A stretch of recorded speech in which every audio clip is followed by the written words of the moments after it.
One, two, three, funk it.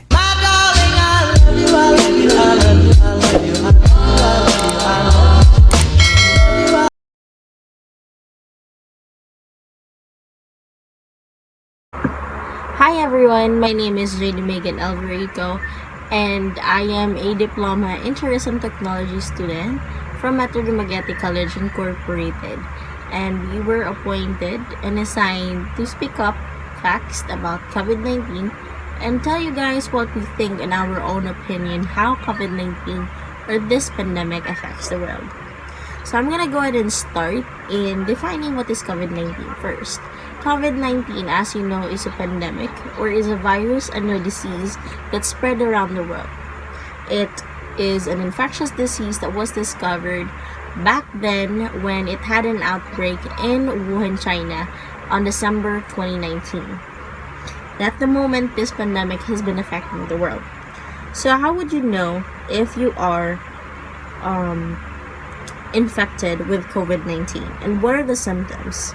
So the symptoms would go by fever, dry cough, and tiredness.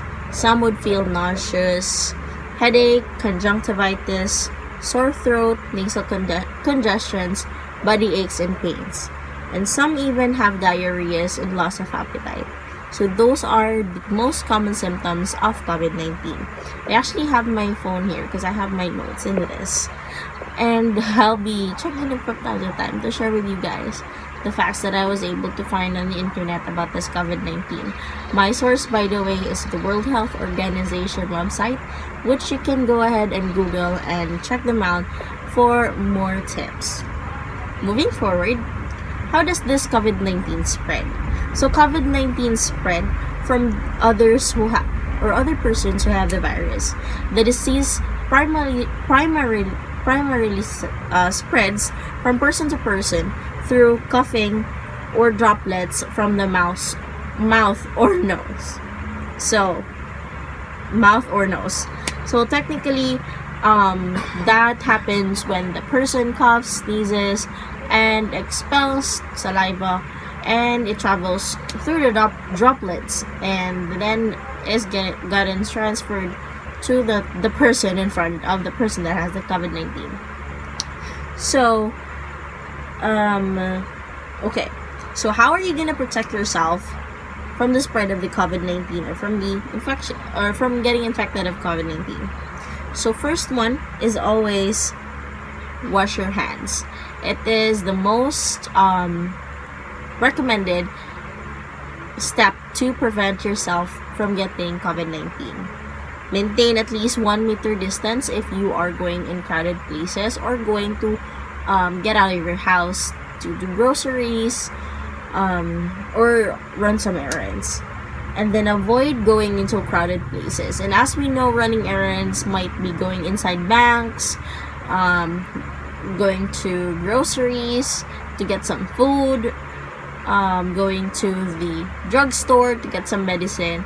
And as we know, those places nowadays are more crowded than ever because of this pandemic. But at least if you can and you still have food in your home, in your fridge, don't go out to get something or something else that you're just craving. So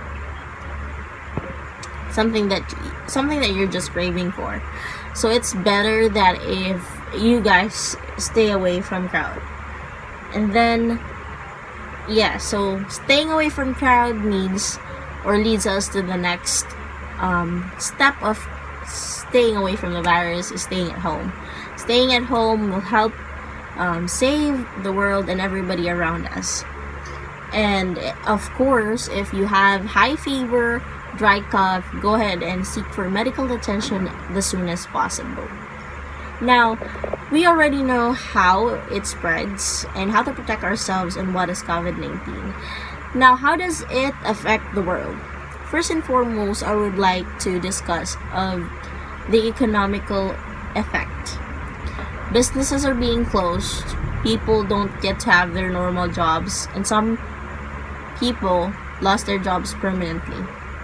And what saddens me the most is that these people are actually having a hard time feeding their family. It's the only job that they got, and that's the only thing that feeds them and feeds their mouths.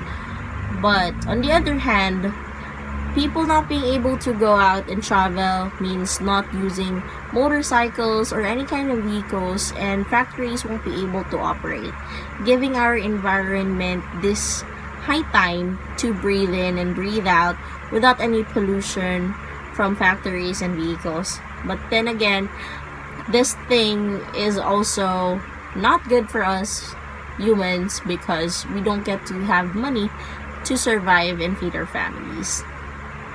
Businesses are being closed and not being able to operate means no money, so it would affect the economical balance.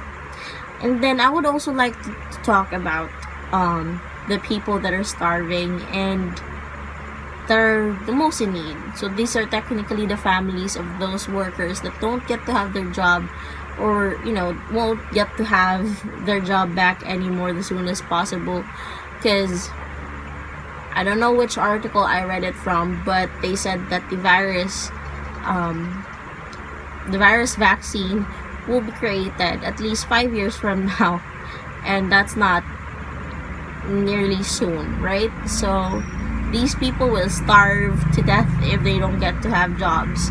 But it is actually really great to have the government with us on our sides, especially Filipinos, because as you know, Philippines has been doing a great job on backing up families, poor families, or middle class families, helping them out, get to survive through social amelioration program or reaching out to Dole to distribute extra cash for them to use while they need money for the lockdown and to feed their families. Not to mention, we are also given rice subsidies every month, or I don't know. Our family was able to receive at least 30 kilos of rice, all in all, as a total for the entire month of the lockdown. And it was great because we don't need to worry about the rice anymore, since the barangay itself is distributing them house to house to the barangay, which is actually great because it does not it does not let us go out there and ask for the rice subsidy and get it exposed to other peoples as well. That's why probably the government of Dumaguete really did a good job, and COVID-19 didn't spread that much here. It's because people here some are obedient and some are not, but most are actually very obedient and stayed at home and stayed safe. So that's a really good plus in Dumaguete, and I'm really, really happy that we've been COVID-19 free for the past few weeks now, and I hope this continues. And as long as